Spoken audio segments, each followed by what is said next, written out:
حدیث مرسلہ ہو جا، خدا کا ترجمہ ہو جا، تیری فطرت ہے افلاکی سراپا آسماں ہو جا۔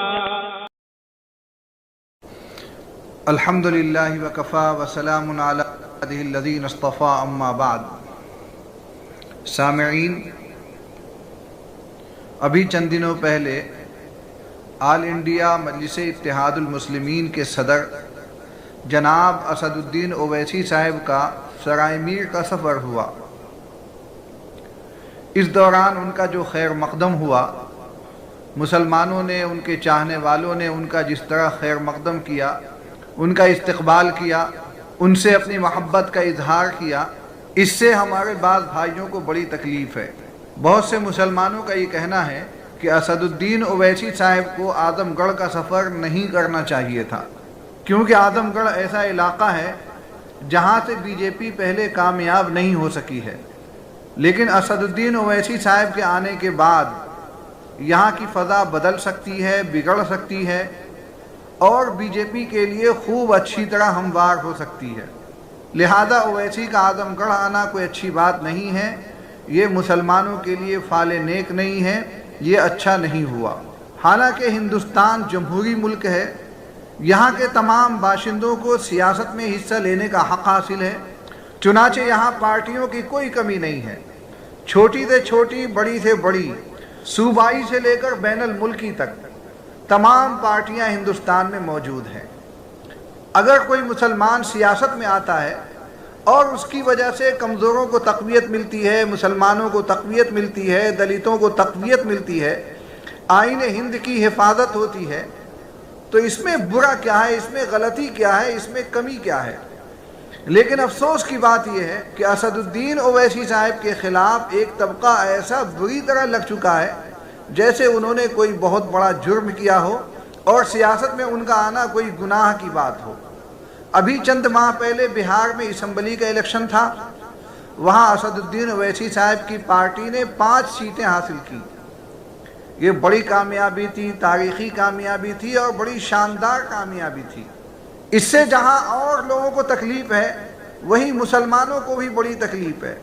ان کا یہ کہنا ہے کہ مجلس نے 5 سیٹیں اگرچہ حاصل کی ہیں، لیکن ان کی وجہ سے بی جے پی کو بہار میں تقویت ملی ہے۔ اگلا الیکشن بنگال میں ہے، اویسی صاحب کا یہ کہنا ہے کہ ہم وہاں بھی جائیں گے، وہاں بھی الیکشن لڑیں گے، وہاں بھی حصہ لیں گے۔ جو لوگ اویسی کی سیاست سے خفا ہیں، ان کے انداز سیاست سے ناراض ہیں، وہ یہ کہتے ہیں کہ اویسی کا بنگال جانا مسلمانوں کے لیے خطرے سے خالی نہیں ہے۔ ممتا بنرجی بہت اچھی ہیں، بہت اچھا کام کر رہی ہیں، بی جے پی کے لیے رکاوٹ بنی ہوئی ہے، آہنی دیوار بنی ہوئی ہے۔ اویسی صاحب وہاں جائیں گے تو بی جے پی کے حق میں ماحول بنائیں گے۔ اگرچہ اویسی نیت کے ٹھیک ہیں، اپنے عمل میں مخلص ہیں، لیکن ان کا کام، ان کی گفتگو، ان کا انداز مسلمانوں کے لیے نقصان دہ ثابت ہوتا ہے۔ لہذا اویسی صاحب بنگال نہ جائیں، وہی اچھا ہے، ورنہ بنگال جیسے سیکولر صوبے میں بھی بی جے پی کا غلبہ ہو جائے گا اور وہاں کے مسلمان جو پسماندگی کی حالت میں ہیں، مزید پریشانی کے شکار ہو جائیں گے۔ اسد الدین اویسی صاحب کے خلاف مسلمانوں کا ایک طبقہ اس طریقے سے پڑا ہے اور ایسے ایسے الفاظ اور ایسے ایسے جملے نکالتا ہے، معلوم ہوتا ہے کہ اویسی صاحب کا سیاست میں کھڑا ہونا انتہائی جرم کی بات ہے، گناہ کی بات ہے۔ اللہ جانتا ہے معاملہ کیا ہے۔ ہونا تو یہ چاہیے تھا کہ ہندوستان میں مسلمانوں کی ایک سیاسی پارٹی ہوتی جس کے بینر تلے ہندوستان کے تمام مسلمان ہوتے اور اپنی سیاسی قوت کی پرورش کرتے، لیکن افسوس کی بات یہ ہے کہ مسلمانوں کی اب تک کوئی مضبوط پارٹی نہ ہو سکی۔ حالانکہ آزادی سے پہلے مسلم لیگ تھی، جمعیت علماء ہند نے بھی سیاست میں کافی حصہ لیا، اس کے ذمہ داران الیکشن میں حصہ لیتے تھے، باقاعدہ کھڑے ہوتے تھے، ووٹنگ ہوتی تھی ان کے حق میں یا ان کے خلاف، یہ تمام چیزیں ہوتی تھی۔ لیکن عجیب بات یہ ہے کہ جیسے ہی ملک آزاد ہوا، جمعیت علماء ہند نے الیکشنی سیاست کو چھوڑ دیا۔ کاش جمعیت الیکشنی سیاست سے دور نہ ہوتی اور کاش کہ وہ اپنے فیصلے کو بدل دیتی۔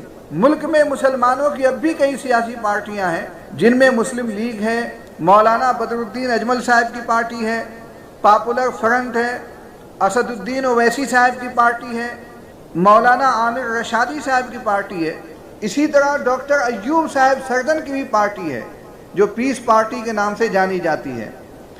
ہندوستان میں کل ملا کر 6 مسلم پارٹیاں ہیں، لیکن حیرت انگیز بات یہ ہے کہ ان پارٹیوں میں کوئی اتفاق نہیں ہے، بلکہ الیکشن کے وقت میں ایک پارٹی کے لوگ دوسری پارٹی کے خلاف بولتے ہوئے دکھائی دیتے ہیں۔ ایسا معلوم ہوتا ہے کہ مسلم پارٹی کا قیام مسلم پارٹی کے خلاف بولنے کے لیے ہوا ہے۔ یہ انتہائی افسوسناک پہلو ہے، شرمناک پہلو ہے، یہ ایک ایسا تاریک پہلو ہے جب سوچئے تو سینے پہ سانپ لوٹنے لگتا ہے۔ ہندوستان کو آزاد ہوئے تقریباً 80 سال ہو گئے۔ ان 80 سالوں میں مسلمانوں نے سیاست میں کوئی خاص حصہ نہیں لیا۔ اس کا نتیجہ کیا نکلا؟ دوسری پارٹیاں آتی رہیں، مسلمانوں کا استحصال کرتی رہیں۔ ان 80 سالوں میں ایک طویل زمانہ کانگریس کا ہے جس کا کام ہی یہ تھا کہ مسلمانوں کو دبائے، کچلے اور اسے ہر طریقے سے پسماندہ بنا دے۔ چنانچہ آج مسلمان جو اس پوزیشن میں ہیں یہ کانگریس کا کیا ہوا ہے۔ سیاست سے مسلمانوں کو دور نہیں ہونا چاہیے۔ جتنے انبیاء علیہ السلام آئے ہیں تمام کے تمام سیاسی ہوئے ہیں، لہذا سیاست اصلاً مسلمانوں کی چیز ہے، مسلمانوں کی جاگیر ہے۔ لیکن جب مسلمانوں نے اسے چھوڑ دیا تو دوسری قومیں آگے آئیں اور انہوں نے ہمیں غلام بنانا شروع کیا۔ آج صورتحال یہ ہے کہ مذہبی معاملات آ جائیں تو مسائل بتانے کے لیے مولانا صاحب ہونے چاہیے، مفتی صاحب ہونے چاہیے، عید کی نماز پڑھانے کے لیے امام صاحب مسلمان ہوں، 5 وقتہ نمازوں کے لیے امام صاحب مسلمان ہوں، تراویح کی نماز کے لیے امام صاحب مسلمان ہوں، کوئی دینی جلسہ ہو، دستار بندی کا جلسہ ہو تو اس میں بیان کرنے کے لیے جو لوگ آئیں وہ سب مسلمان ہوں۔ گویا زندگی کے تمام شعبوں میں مسلمانوں کو امامت ملنی چاہیے۔ لیکن سیاست ایک ایسی چیز ہے جو اصلاً مسلمانوں کی تھی، اسے مسلمانوں نے ایک دم چھوڑ دیا، اور ہندوستانی مسلمانوں نے تو گویا فیصلہ کر لیا ہے کہ ہمارے تمام معاملات میں امام مسلمان ہوگا، لیکن سیاست میں ہم اپنے مسلمانوں کو امام ہونے نہیں دیں گے۔ یعنی جو کوششیں دوسری قوموں نے کی ہیں مسلمانوں کو دبانے کی، کچلنے کی اور سیاست سے انہیں ہٹا کر رکھنے کی، وہی کوششیں اب مسلمان بھی کر رہے ہیں، اور حوالہ یہ دیتے ہیں کہ حالات اچھے نہیں ہیں، ایسے حالات میں کوئی مسلمان پارٹی کھڑی نہ ہونی چاہیے، اس سے بی جے پی کو بڑی مضبوطی ملتی ہے، بی جے پی پاورفل ہو جاتی ہے، بڑی طاقتور ہو جاتی ہے، اور مسلمانوں کا کام اس وقت کچھ اور نہیں ہے تو صرف اتنا کہ بی جے پی کو ہرا دیا جائے، اس سے زیادہ کوئی کام نہیں ہے۔ میں یہ سمجھتا ہوں کہ یہ خالص غلامی ہے، چونکہ مسلمان آزادی کے بعد سے ہی غلامی کے دور میں ہیں، اور غلامی کا یہ ذوق اتنا گہرا اور ایسا پکا ہو چکا ہے کہ ختم ہونے کا نام نہیں لیتا۔ حالانکہ مسلمانوں کو اس میں حصہ لینا چاہیے اور آگے بڑھنا چاہیے۔ دارالعلوم دیوبند سے کسی نے مسئلہ پوچھا، سوال کیا ہے، جواب کیا ہے، یہ دونوں چیزیں بڑی توجہ کے ساتھ سنیں جن سے ہمیں بڑی رہنمائی ملنے والی ہے۔ سوال: کیا مسلمان کو سیاست سے وابستہ ہونا چاہیے؟ بہت سے لوگ کہتے ہیں کہ مسلمان کے لیے سیاست میں لگنا اچھا نہیں ہے۔ جواب: انبیاء علیہم السلام دین اور سیاست دونوں کے حامل ہوتے ہیں اور خود بھی سیاسی امور میں شریک اور عامل رہتے ہیں۔ اسلام اس معاملے میں خصوصی امتیاز رکھتا ہے۔ اس کی ابتدائی منزل ہی سیاست سے شروع ہوتی ہے، اور اس کی تعلیم مسلمانوں کی دینی اور سیاسی زندگی کے ہر پہلو پر حاوی اور کفیل ہے۔ کلام پاک میں جنگ و صلح کے قوانین و احکام موجود ہیں، کتب احادیث و فقہ میں عبادات و معاملات کے پہلو بپہلو ملکی سیاست کے مستقل ابواب موجود ہیں۔ دین کے ماہر شرعی سیاست کے بھی ماہر ہوتے ہیں۔ کفایت المفتی جلد 9 صفحہ 304 اور فقہی مقالات میں ہے۔ موجودہ دور کی گندی سیاست نے الیکشن اور ووٹ کے لفظوں کو اتنا بدنام کر دیا ہے کہ ان کے ساتھ مکر و فریب، جھوٹ، رشوت اور دغابازی کا تصور لازم ذات ہو کر رہ گیا ہے۔ اسی لیے اکثر شریف لوگ اس جھنجھٹ میں پڑنے کو مناسب ہی نہیں سمجھتے، اور یہ غلط فہمی تو بے حد عام ہے کہ الیکشن اور ووٹوں کی سیاست کا دین و مذہب سے کوئی واسطہ نہیں ہے۔ یہ غلط فہمی سیدھے سادے لوگوں میں اپنی طبعی شرافت کی وجہ سے پیدا ہوئی ہے۔ اس کا منشا اتنا برا نہیں ہے لیکن نتائج بہت برے ہیں۔ یہ بات صحیح ہے کہ موجودہ دور کی سیاست بلا شبہ مفاد پرست لوگوں کے ہاتھوں گندگی کا ایک تالاب بن چکی ہے، لیکن جب تک کچھ صاف ستھرے لوگ اسے پاک کرنے کے لیے آگے نہیں بڑھیں گے اس گندگی میں اضافہ ہی ہوتا چلا جائے گا۔ اس لیے عقل مندی کا تقاضا یہ ہے کہ سیاست کے میدان کو ان لوگوں کے ہاتھوں سے چھیننے کی کوشش کی جائے جو مسلسل اسے گندا کر رہے ہیں۔ حدیث شریف میں ہے ان الناس اذا رأوا الظالم فلم يأخذوا على يديه اوشك ان يعمهم الله بعقاب۔ ابو داؤد شریف جلد 2 صفحہ 596۔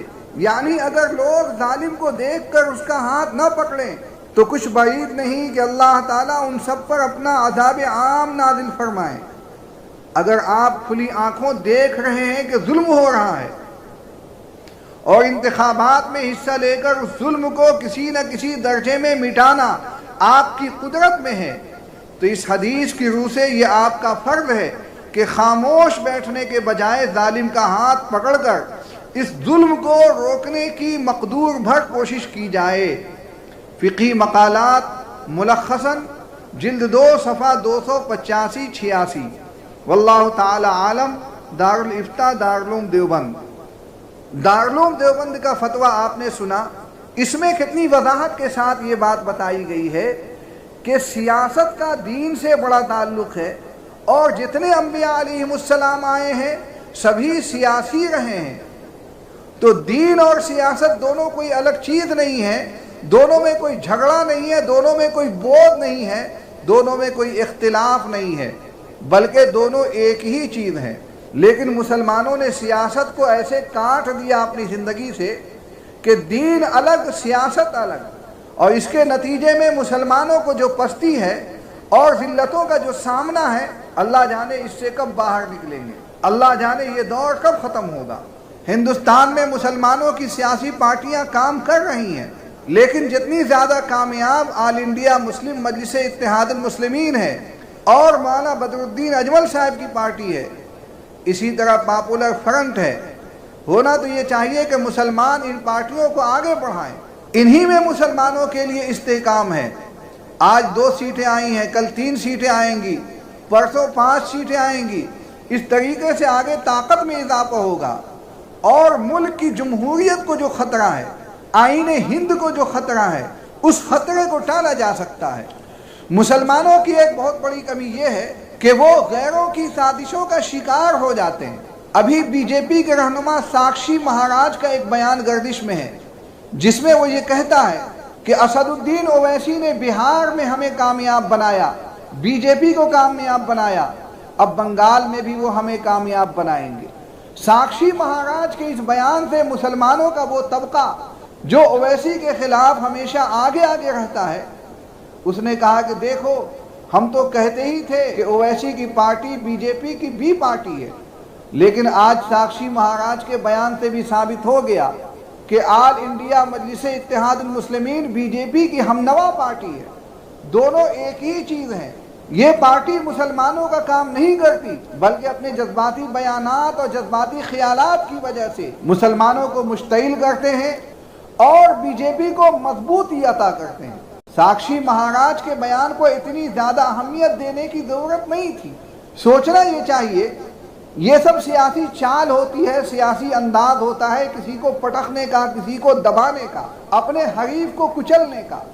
چنانچہ آپ نے دیکھا ہوگا کہ جب 2019 میں ہندوستان کا لوک سبھا انتخاب ہوا تو پاکستان کے وزیر اعظم عمران خان نے کہا تھا کہ میری خواہش یہ ہے کہ نریندر مودی دوبارہ وزیر اعظم بنے۔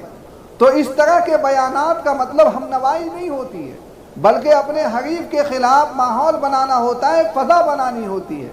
حقیقت یہ ہے کہ اویسی صاحب کی پارٹی مسلمانوں کے لیے کام کر رہی ہے جیسا میں نے سمجھا ہے، باقی اللہ ہی جانتا ہے کہ حقیقت کیا ہے۔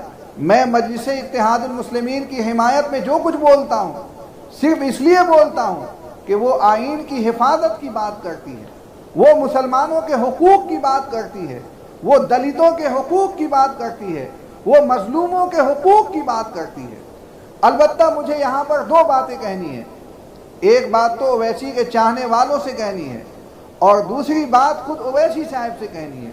اویسی کے چاہنے والوں سے جو بات کہنی ہے وہ یہ ہے کہ آپ ضرور اویسی صاحب کی حمایت کیجئے، بلا شبہ کیجئے، اور کرنی چاہیے، آپ کا حق ہے، جمہوری حق بھی ہے، ملی حق بھی ہے، دونوں طرح کا حق ہے، لیکن ایسا کام کرنا جو شریعت کے خلاف ہو اس کی بالکل اجازت نہیں دی جا سکتی۔